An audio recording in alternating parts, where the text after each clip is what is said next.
Good afternoon, this is Nicholas from Gandora Gaming, and it's time we talk about the brand new Memorial set. This is the brand new side set. It's our first one-piece side set in the TCG, which I'm really excited for. There's a lot of new cards coming out in this set that give a lot of older existing strategies a huge boost to their playability to enter the meta game, which is really cool. But before I talk about all the new old leaders that got support, I'm going to talk about the three brand new leaders that have the potential to enter the meta. Now, I'll be honest, all three of these leaders have potential, but they haven't really had a chance to shine in the East. In the East or the OCG meta, none of these leaders have really shined.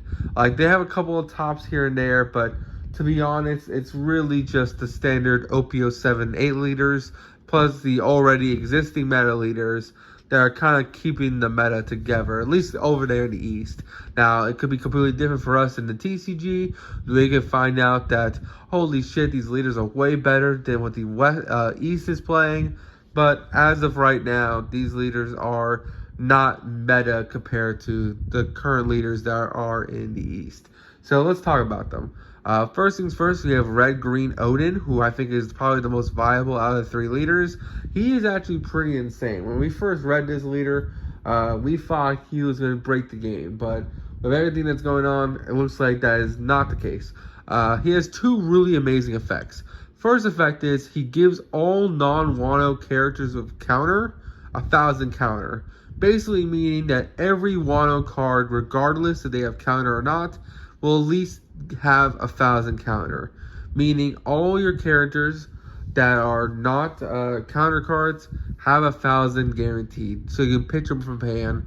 Kind of like how Ace can pitch events to gain 1,000 when he attacks or is being attacked.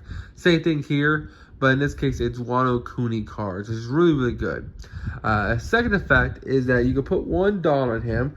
If you control a level 5 or higher character on the field, your leader gains plus 1,000 power until the end of the next turn, making your leader a 6k leader, which is really solid. He has access to both red and green, which is really good.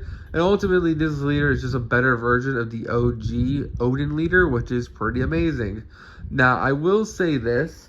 There's also a third secret effect on this leader, and it's the fact that he is Kozuki Odin. Because there's a lot of Land of Wano cards that have not seen the light of day since set 1 and 2, because your leader had to be Kozuki Odin for you to play these cards. And that's a huge deal.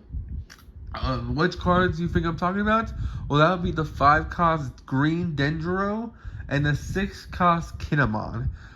Both these cards require your leader to be Odin, which is very important. I know Yamato so far has not counted because she does not count herself as Odin. I think the pure yellow one does, but pure yellow can't play with the green cards, thus it doesn't really matter. But yellow-green Yamato is not considered Odin, thus you can't play these cards.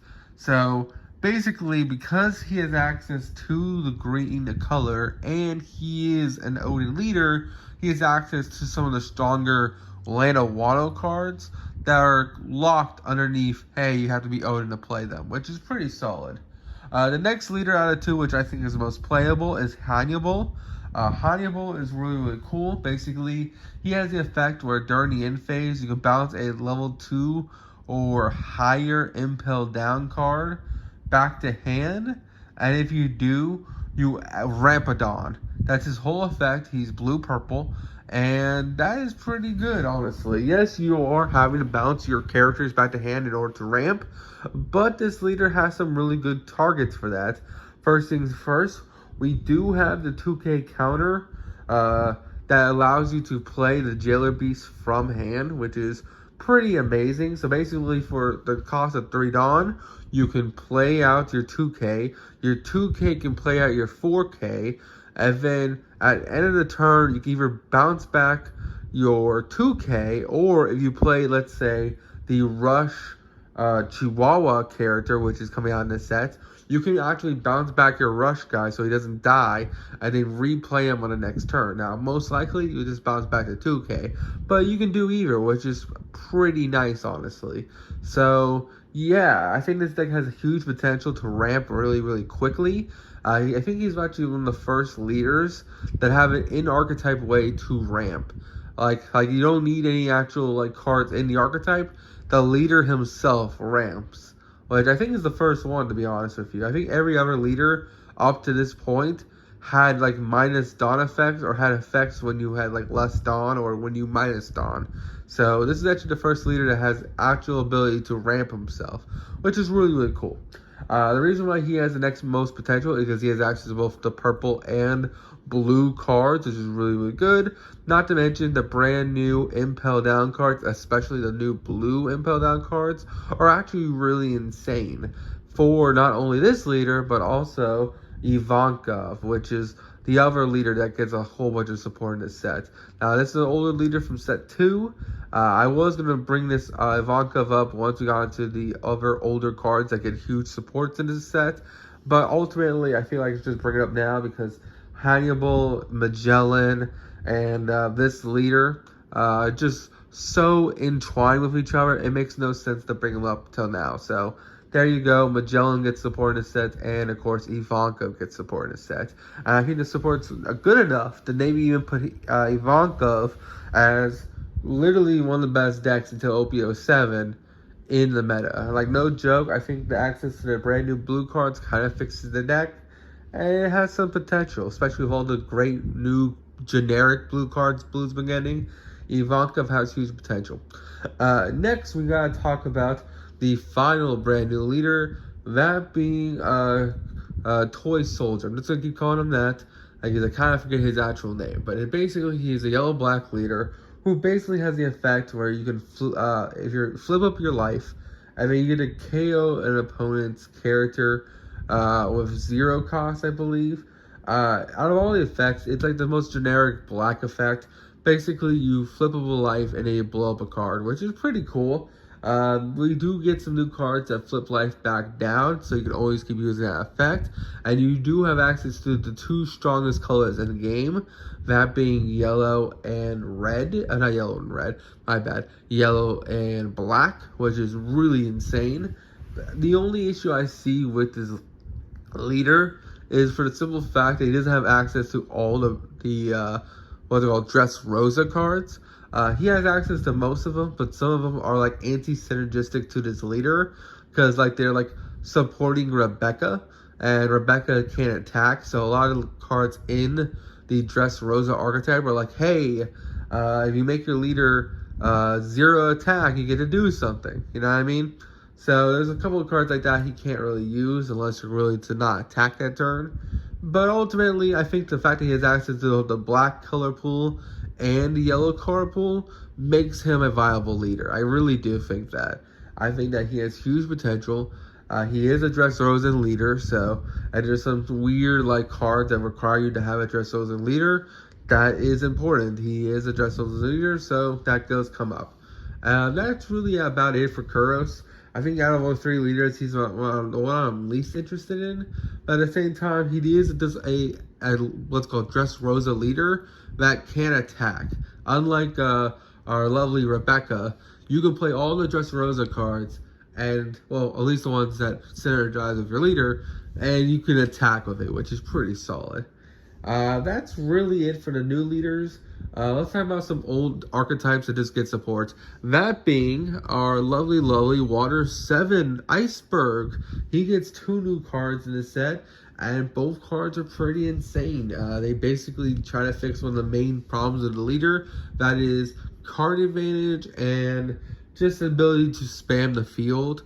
One allows you to hard play it and then reborn a Water 7 card from the grave onto the field, which is pretty insane.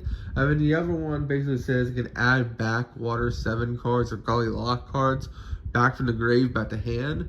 Thus, if they kill them, you just get them back from hand, and then you just get the process all over again, which is really good. This leader actually won a flagship with the brand new support, so do not like throw this deck under the water just because it's one of the first non-attacking leaders from OPO 3. This leader still has potential to this day. Another leader I do want to discuss is Red Purple Law. That's kind of like the big elephant in the room. That leader gets a shit ton of support because of the brand new, 2 new cards, really. First one being Kid and Killer. This is the brand new Rush card coming out of this set. Basically, if your opponent has 2 or less life, this card becomes a Rush character with 7k attack, which is absolutely terrifying for closing out games. But he also gained Mr. Tubon Clay, which is just going to be a generic card in every purple deck going forward that allows you to ramp Dawn, which is really, really good. I wouldn't be a Dolphy player without bringing out Blue Dolphy. He also gets 1 new card in this set, that being the brand new 7 Warlord, that being Weevil, which is pretty cool. But ultimately, I think we had to wait till OPO 7 to be viable in the meta. And then finally, the last leader I want to bring up today is not Blue Purple Crocodile. Even though he does get support. I should bring up Blue Purple Crocodile because he does get like 2 or 3 new cards, which is pretty solid. But the leader I really want to bring up today is Purple Yellow Crocodile, because this is a leader from OPO 4 that hasn't seen any play, and it actually becomes very meta viable with the brand new Mr. Tubon Clay, but also the new Vivi blocker, the new Miss Wednesday blocker that is like made for this leader is actually insane. It allows you to ramp when blocking, which is very powerful. So this leader is finally viable. He is he is yellow purple, and basically he has the effect when a Dawn is returned during your opponent's turn, you ramp 1, which is really good. And basically the new blocker allows you to do it way more efficiently. So yeah, that's really about it. Hope you all enjoyed. Don't do anything stupid. See y'all next one. Bye bye.